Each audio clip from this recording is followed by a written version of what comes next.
This is our news, the weekend edition, and on the broadcast tonight. Should Grand Bahama become an industrial hub?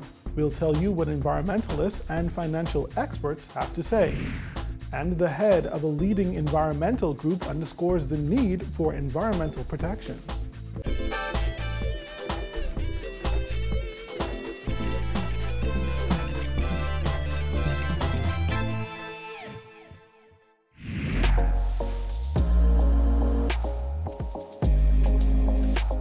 Our news is brought to you by Alive.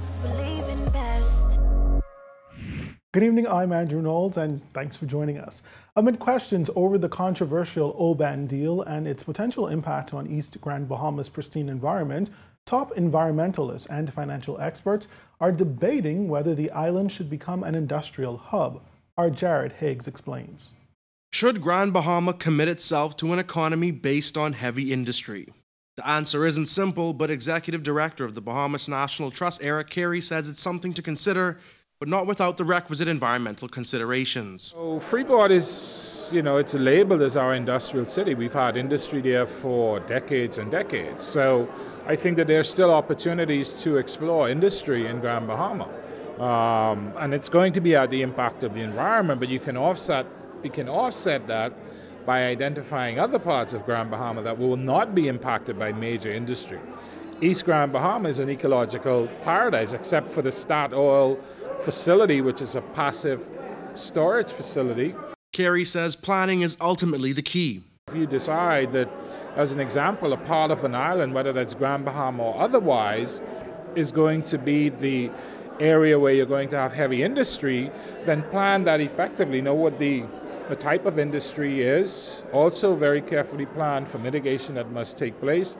You must also think about impacts to human health. Certain types of industries need to be a certain distance from settlements, etc.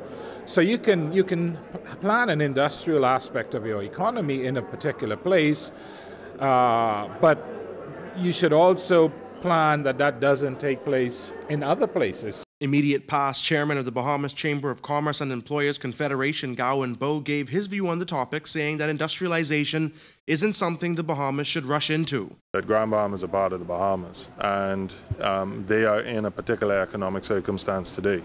And so if that changes, or if there's new providence that goes to this economic circumstance, do we want decisions that we make today hastily to impact the decisions we can make in the future?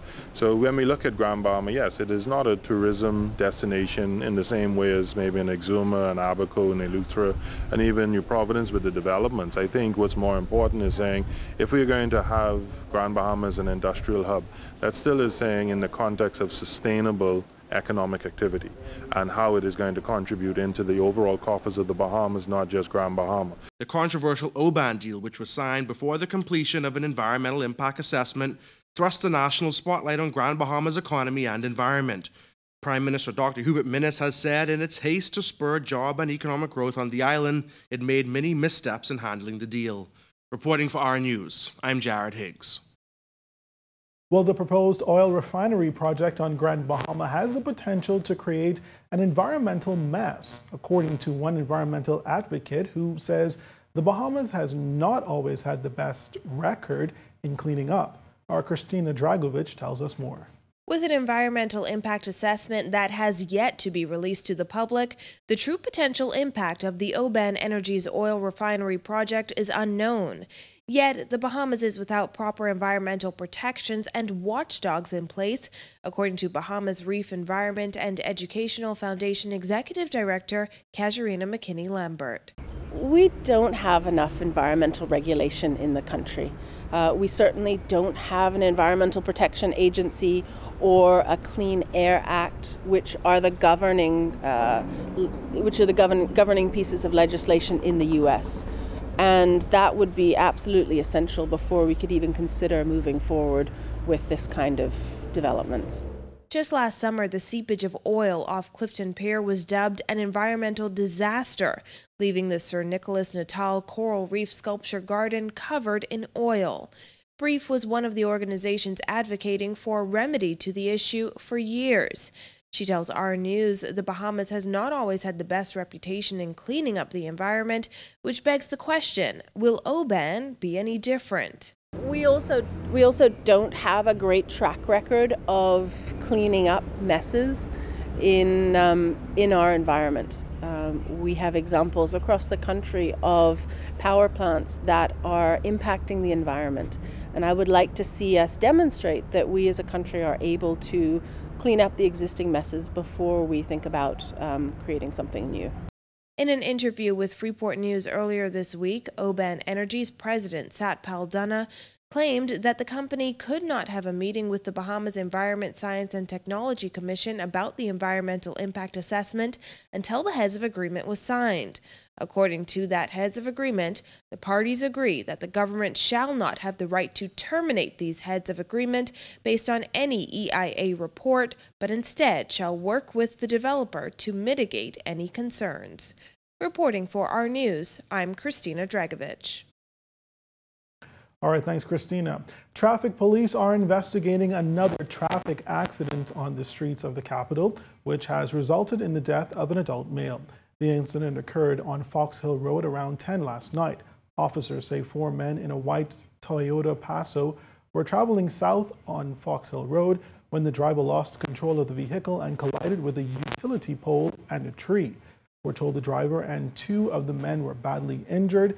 EMS personnel were called to the scene. However, they were unable to revive one of the men, and he was pronounced dead on the scene. Now, the driver and the other male were taken to hospital, where they are listed in stable condition.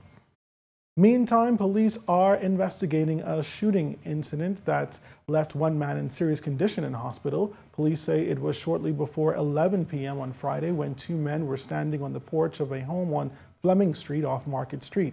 The men were approached by 3 men, one armed with a firearm, who reportedly shot at the men on the porch, hitting one of them. The gunman and his accomplice ran from the area. The victim was taken to hospital. Investigations are continuing. We will take our first break here, but still ahead tonight. Consultant Physicians calls the country's healthcare system broken and underfunded. Plus, environmentalists express concerns over the declining number of bonefish. Those stories and more coming up when our news returns.